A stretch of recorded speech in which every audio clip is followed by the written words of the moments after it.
Chapter 1. In the beginning, God created the heavens and the earth. Now the earth was formless and empty. Darkness was over the surface of the deep, and the Spirit of God was hovering over the waters. And God said, "Let there be light," and there was light.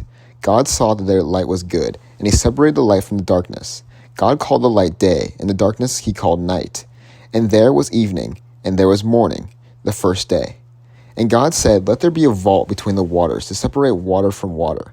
So God made the vault and separated the water under the vault, the water above it. And it was so. God called the vault sky, and there was evening, and there was morning, the second day. And God said, "Let the water under the sky be gathered to one place, and let dry ground appear." And it was so. God called the dry ground land, and gathered waters he called seas. And God saw that it was good. Then God said, "Let the land produce vegetation, seed-bearing plants, and trees on the land that bear fruit with seed in it, according to the various kinds." And it was so. The land produced vegetation, plants bearing seed according to their kinds, and trees bearing fruit, and seed in it, according to their kinds. And God said that it was good. And there was evening, and there was morning, the third day. And God said, "Let there be lights in the vault of the sky, to separate the day from night, and let them serve as signs to mark sacred times, and days and years.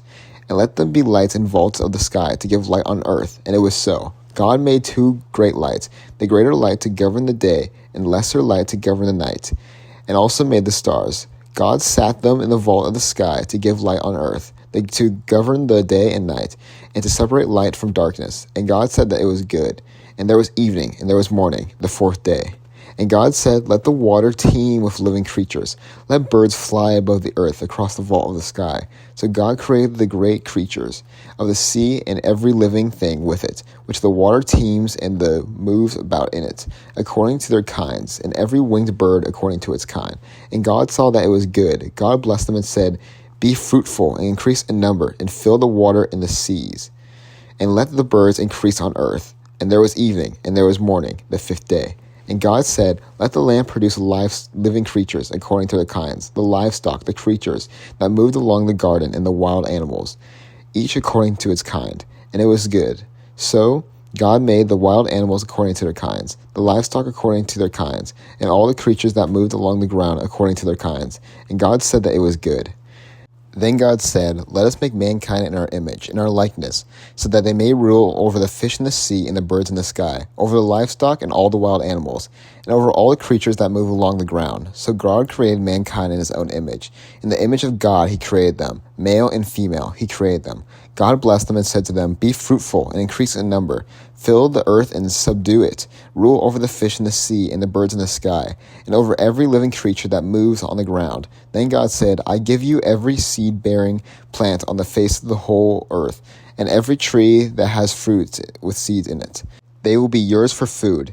And to all the beasts of the earth, and all the birds in the sky, and all the creatures that move along the ground, everything that has a breath of life in it, I give every green plant for food." And it was so.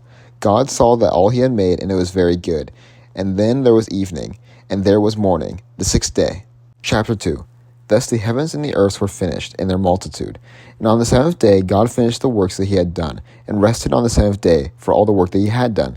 So God blessed the seventh day and hallowed it, because on this day God rested for all the work he had been done in creation. These are the generations of the heavens and the earth when they were created, in the day the Lord God made the earth and the heavens, when no plant on the field was yet in the earth, and no herb in the field and yet sprung up. For the Lord God had not caused it to rain upon the earth, and there was no one to till the ground.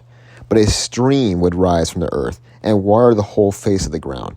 But then the Lord God formed a man from the dust of the ground, and breathed into his nostrils the breath of life, and the man became a living being. And the Lord God planted a garden in the Eden, in the east, and there he put the man whom he had been found.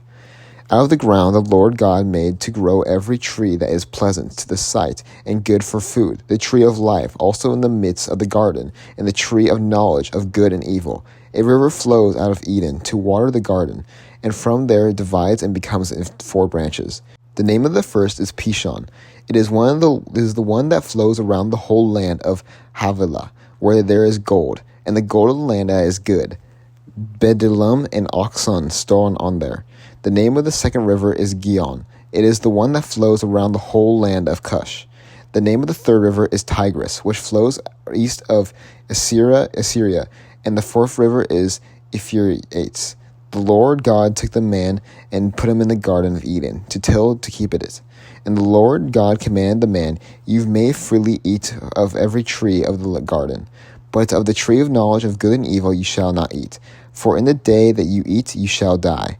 Then the Lord God said, It is not good that the man should be alone. I will make you a helper, as a partner. So out of the ground the Lord God formed every animal of the field and every bird on the air, and brought them to the man to see what he would call them. And whatever the man called every living creature, that was the name. The man gave names to the cattle, and to the birds of the air, and to every animal of the field. But for the man there was not a good helper as his partner. So the Lord God caused a deep sleep to fall upon the man, and he slept. And he took one of his ribs, and closed up its place with flesh. And the rib that the Lord God had taken from the man he made into a woman, and brought her to the man. Then the man said, This at last is bone of my bones, and flesh of my flesh. This one shall be called woman, for out of man this one was taken. Therefore a man leaves his father and his mother, and clings to his wife, and they became one flesh. And the man and his wife were both naked, and were not ashamed.